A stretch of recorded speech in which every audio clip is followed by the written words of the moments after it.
Yohanes 3 ayat 16. Bising-bising kita berikan perhatian khusus.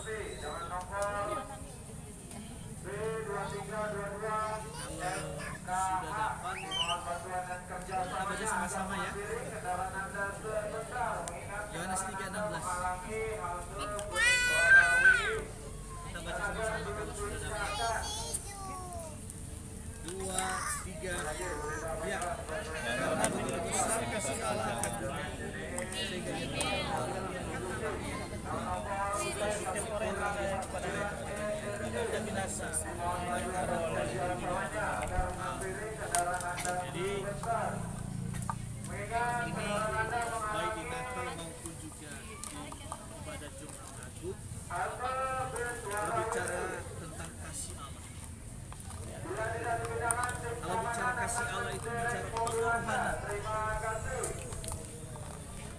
Ketika Yesus datang ke dunia ini, Dia yang kaya rela miskin supaya setiap kita menjadi kaya. Pribadi yang kudus dijadikan kutuk supaya kita yang terkutuk ini dibebaskan dari kutuk, dibebaskan dari dosa, sehingga setiap orang yang percaya itu punya kepastian keselamatan. Dan bukan hanya keselamatan nanti di bumi ini juga. Ada yang mengatakan biarlah susah di bumi, yang penting masuk surga. Kalau lo masuk surga, dan gitu deh. Tapi di bumi ini kita buktikan kekuasaan Tuhan, dan juga kita punya kepastian tentang keselamatan itu sendiri. Kalau di bumi aja kamu nggak bisa membuktikan Tuhan yang kau percayakan, kau percayai, saya juga meragukan juga. Banyak orang di dunia ini yang punya keyakinan, tapi tidak semua orang memiliki kepastian keselamatan. Nah, Yesus datang ke dunia ini memberikan kepastian keselamatan yang sekarang dan keselamatan yang akan datang. Keselamatannya sekarang ini, pertama kita diampuni dari dosa, yang kedua ada juga jaminan kita diberkati secara rohani, kita juga diberkati secara jasmani, dan kalau lebih lagi Tuhan juga memberkati secara materi. Itu nggak bisa dipisahkan. Hal-hal ini itu di bumi. Tapi keselamatan nanti yaitu ada kepastian masuk dalam kerajaan surga. Jadi kita tentu memang kita harus menghargai berbagai macam keyakinan. Tapi kita harus yakin juga bahwa keselamatan hanya di dalam Yesus. Itu iman percaya kita. Jaminannya dalam Yesus. Yesus dari surga. Satu-satunya yang sudah ada dalam surga adalah Tuhan Yesus yang kita percayai. Yang lain belum. Yang lain masih prosesnya kita nggak tahu. Tapi Tuhan Yesus kita percayakan, Dia sudah di surga. Dia mendoakan kita semuanya, dan Roh Kudus diutus untuk mengajar, mengingatkan, dan juga untuk menuntun kita, dan juga untuk mengingatkan kita ketika kita salah. Jadi itulah bicara Jumat Agung, itu bicara pengorbanan, bicara pertumpahan darah. Tuhan Yesus mengajar kita mengasihi, bukannya mengasihi golongan kita, tapi juga mengasihi dengan orang yang berbeda. Banyak orang membunuh hanya karena keyakinan, tapi Yesus mengajarkan kita, justru yang berbeda itu kita harus mengasihi, bukan menghakimi, bukan mengintimidasi, tapi mengasihi yang berbeda. Jadi kalau kita hanya mengasihi orang yang sekelompok dengan kita, orang jahat itu juga bisa berbuat itu. Dan hari-hari ini banyak kita tahu karena keyakinannya bisa membenci orang lain, bisa mengintimidasi orang lain. Tapi Yesus mengajar kita, kasihilah musuh. Dan gereja sudah melakukan itu, mengasihi yang berbeda. Jadi inti daripada Jumat Agung itu adalah kasih. kasih pada sesama, dan juga kasih kepada Allah. Tidak mungkin orang bisa mengasihi Tuhan kalau nggak mampu mengasihi sesamanya. Nggak mungkin orang bisa mengasihi Tuhan tapi membenci sesama manusia. Bicara sama manusia itu bukan satu kelompok, bukan satu keyakinan, tapi berbeda sebuah keyakinan.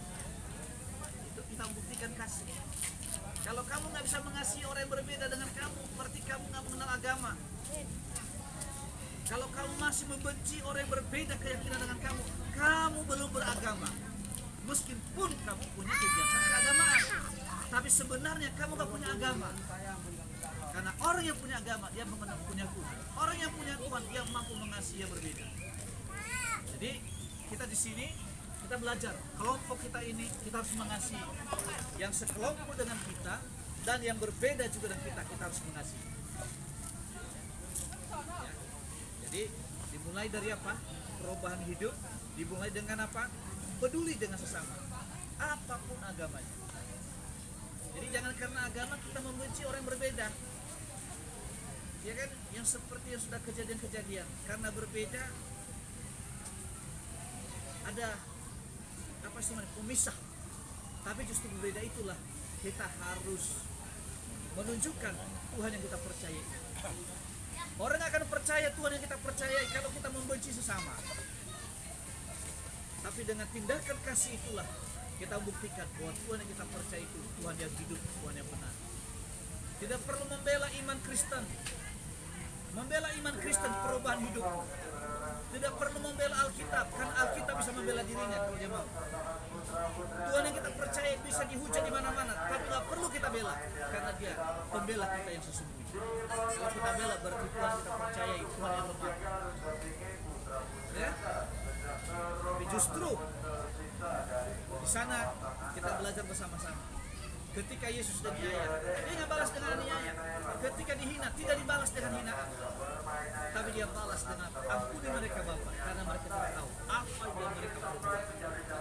Jadi kalau ada kelompok-kelompok, ada tempat-tempat di mana kita beribadah diganggu, satu hal yang kita lakukan, ampuni mereka Bapa, karena mereka tidak tahu apa yang mereka perbuat. Jadi itulah makna daripada Jumat Agung. Itu kemarin saya sudah detail hampir 1 jam lebih saya menjelaskan arti daripada Jumat Agung. Jadi sebetulnya hanya review aja ini. Saya nggak perlu panjang lebar. Sampai di sini yang saya sampaikan. Tuhan berkati kita semuanya dan kita akan akhiri dan nanti yang akan kita lanjutkan juga kegiatan di selanjutnya. Mari kita berdoa. Tuhan, kami bersyukur pada hari ini kami bisa memperingati kematian di mana Yesus telah mati dan bangkit dan menjamin hari esok bagi kami, menjamin keselamatan, dan juga kami juga menunjukkan di bumi ini mengasihi sesama kami manusia meskipun kami berbeda dalam keyakinan, berbeda dalam etnis, berbeda dalam prinsip, tapi kami tetap mengasihi sebagai sama manusia. Tuhan, ibadah kami selanjutnya, kegiatan kami selanjutnya serta tangan-Mu. Tuhan, ayat ajar panitia yang telah melaksanakan kegiatan ini, Tuhan berkati semua yang terlibat di dalamnya. Terima kasih Bapak, dan kami akhiri ibadah kami. Mari angkat kedua tangan kita dengan hormat. Berkat damai sejahtera di Allah Bapa sempurna melalui anak yang tunggal Yesus Kristus, serta persekutuan penghiburan kekuatan sukacita dan otoritas kepada Roh Kudus menyertai kita mulai hari ini sampai Kristus datang kali yang kedua. Yang percaya bersama katakan amin. Amin.